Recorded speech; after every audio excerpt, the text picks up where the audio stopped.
नमस्कार, नवनिर्मित भारत पत्रिका में आपका स्वागत है। जी हाँ, आज फिर हम बात कर रहे हैं किसान आंदोलन की, जहां किसान आंदोलन को सफलतापूर्वक चलाने के लिए एक नई रणनीति तय करी गई है तथा उस नई रणनीति के तहत इस किसान आंदोलन को अक्टूबर तक चलाने का फैसला लिया गया है। किसान आंदोलन को अक्टूबर तक चलाने के लिए किसान नेता राष्ट्रीय किसान नेता राकेश टिकैत जी के द्वारा एक नई रणनीति तैयार की गई है। इस नई रणनीति के तहत उन्होंने पूरे देश के किसान को संबोधित करते हुए किसानों से अनुग्रह किया है, किसानों से आग्रह किया है कि किसान आंदोलन को सफलतापूर्वक चलाने के लिए हर महीने कम से कम एक गांव से 15 आदमी 10 दिनों के लिए आंदोलन के स्थान पर आकर आंदोलन में भाग लें। जब वो किसान आंदोलन के लिए आए तो एक गांव से कम 15 आदमी एक ट्रैक्टर के साथ 10 दिन के लिए आए तथा वो अपने गांव से कुछ मिट्टी लेकर के उस आंदोलन वाले स्थान पर आए। पुनः वहां की मिट्टी से उस मिट्टी को मिश्रित करके उस मिट्टी को वापस अपने गांव में ले जाकर के अपने खेतों में डाले। जब वो किसान अपने गांव से उस आंदोलन के स्थान पर आ रहे हो तो मिट्टी के साथ साथ थोड़ा जल भी लाए, क्योंकि ये मिट्टी और जल की लड़ाई है। क्योंकि अगर हम बात करते हैं, जहां तक अंदरूनी बात करते हैं, जिस तरीके से सरकार हमारे सभी चीजों को निजीकरण के रूप में बदलने की कोशिश कर रहा है, वहीं हमारा मानना है कि निजीकरण लोकतंत्र की एक प्रकार की हत्या होती है। क्योंकि जब चीजें निजीकरण में बदल जाती है तो फिर लोकतंत्र का कोई मायने नहीं होता है।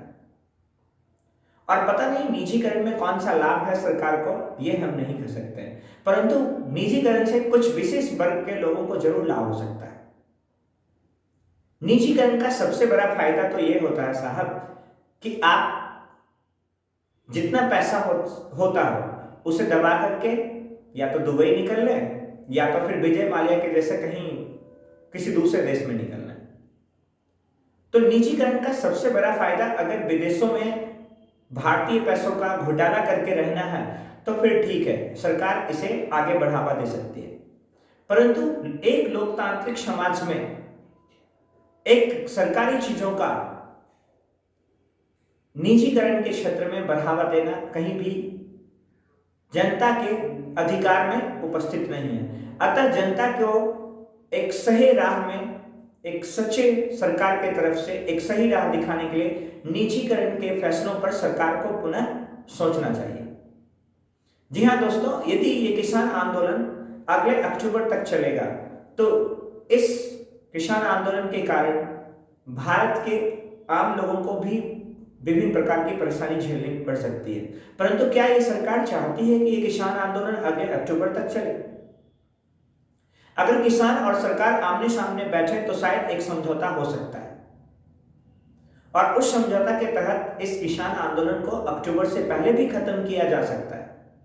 क्योंकि वास्तविक रूप से अगर हम किसान अधिनियम 1955 की बात करें तो वहां पर जमाखोरी एक कानूनन अपराध है, और आज 2020 के हिसाब से आप जमाखोरी कर सकते हैं।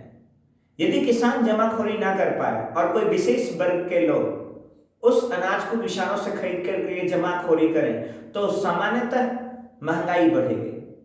जहां आज आटा 35 रुपए किलो खा रहे हैं, हो सकता है वो आटा कल आपको 60 रुपए किलो खाना पड़ सकता है। अतः इस नियम, कृषि नियम के संशोधन में जो ये जमाखोरी का संशोधन जो एक कानूनन अपराध है, उस कानूनन अपराध को तो कम से कम खत्म करना चाहिए। यदि आप निजीकरण तथा जमाखोरी का विरोध नहीं करते हैं तो फिर आप सरकार के समर्थन में रहें, बहुत अच्छी बात है। क्योंकि हो सकता है आप उसी निजीकरण का लाभ उठा करके करोड़ों रुपए का घोटाला कर सकते हो, तो फिर आप 60 रुपए किलो गेहूं खाएं, चाहे 70 रुपए खाएं, चाहे 20 रुपए किलो खाएं, आपको कोई फर्क नहीं पड़ता। बट अगर हम देश के 125 करोड़ जनता में से 75% जनता की बात करें तो उस 75% जनता को उस जमाखोरी से जरूर नुकसान पहुंच सकता है। क्योंकि हमने आपको पहले भी बताया था कि भारत के ग्रोथ में कंज्यूमर प्रोडक्ट 60% मायने रखता है। अगर कंज्यूमर प्रोडक्ट 60% मायने रखता है तो ऑब्वियसली भारत सरकार के जीडीपी में हमारे जैसे जो साधारण लोग हैं उनके द्वारा खरीदे गए सामानों का जो क्रय और विक्रय मूल्य के आधार पर जो जीएसटी या जो इनकम टैक्स जाता है उसके आधार पर सरकार देश का जीडीपी निर्धारित होता है। तो यदि हो सकता है जो आटा आज हम 30 रुपए किलो खाएं वो आटा अगर 60 रुपए किलो खाएं तो हो सकता है सरकार को ज्यादा लाभ हो। परंतु फिर भी अगर किसान की बातें करें तो किसान के नियम के अनुसार ये तीनों बिल जब तक वापस नहीं होंगे तब तक किसान आंदोलन खत्म नहीं होने वाला है। परंतु इस किसान आंदोलन को जितना जल्दी खत्म किया जा सके उतना जल्दी देश की तरक्की भी हो सकती है, क्योंकि कहीं ना कहीं अगर हम एक ही आंदोलन में लंबे समय तक अड़े रहें तो हो सकता है भौतिक रूप से जो विकास देश को मिलना चाहिए था कहीं उस विकास से हम परे हो जाएंगे। आज देश को सबसे बड़ा आवश्यकता है रोजगार उत्पन्न करने का। हो सकता है किसान आंदोलन के बहाने सरकार हमें बेरोजगारी के रूप में रोजगार ना उत्पन्न करने से भ्रमित रखना चाहता, तो विशेष प्रकार से हम उन सभी नौजवानों से तथा सरकार से आग्रह करते हैं कि इस आंदोलन को जितना जल्द हो सके उतना जल्द खत्म करें तथा विशेष रूप से भारत की जो मूल समस्या है उस मूल समस्या का एक समाधान के लिए एक नया रास्ता तय किया जाए। क्योंकि यदि हम कभी नागरिक संशोधन बिल के लिए बैठे रहे धरना पर, कभी हम कश्मीर के मुद्दे पर धरना पर बैठे रहे, कभी हम किसान आंदोलन के मुद्दे पर धरना पर बैठे रहे, तो इन नए नए मुद्दों से या कभी कोविड-19 के कारण घर में बैठे रहे या बैरिकेड लगा देने से घर में बैठे रहे। आजकल तो सुबह उठना भी डर लगता है कि कहीं हमारे पड़ोस की मकानें ऊंची तो नहीं हो गई। तो इसलिए अगर सरकार देश में एक व्यापक रूप से विकास चाहता है तो इस प्रकार के छोटे छोटे संशोधन के कारण जो भौतिक विकास है उसको डिस्टर्ब ना करे। सबसे बड़ा जो भौतिक विकास होना चाहिए देश के लिए वो है रोजगार उत्पन्न करना। इसलिए नए नए हथकंडे अपना करके ये सरकार रोजगार के नाम पर लोगों से बच रहे हैं ताकि लोग दूसरे तरीके के चीजों में भ्रमित होकर के उसी में फंसे रहे।